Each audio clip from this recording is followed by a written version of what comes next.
So we are at the Retired Horse Farm, and it's in High Spring, and this place is huge. It is a nonprofit that rescues horses. That's Ampi. She comes to the horse farm on Saturday when it's open to the public. She's been coming to the farm for 2 years now.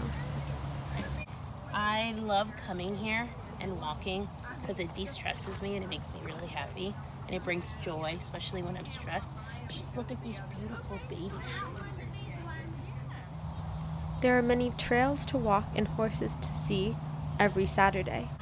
And they rehabilitate them. So some of the horses are police horses, retired police horses, or some of them, for example, these two boys, they're from West Palm, and they were found by police, 20 horses underweight.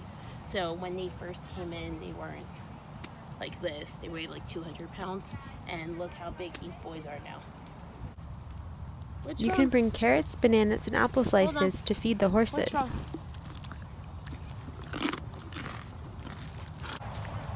For more information on the farm, you can visit millcreekfarm.org. Wash your hands.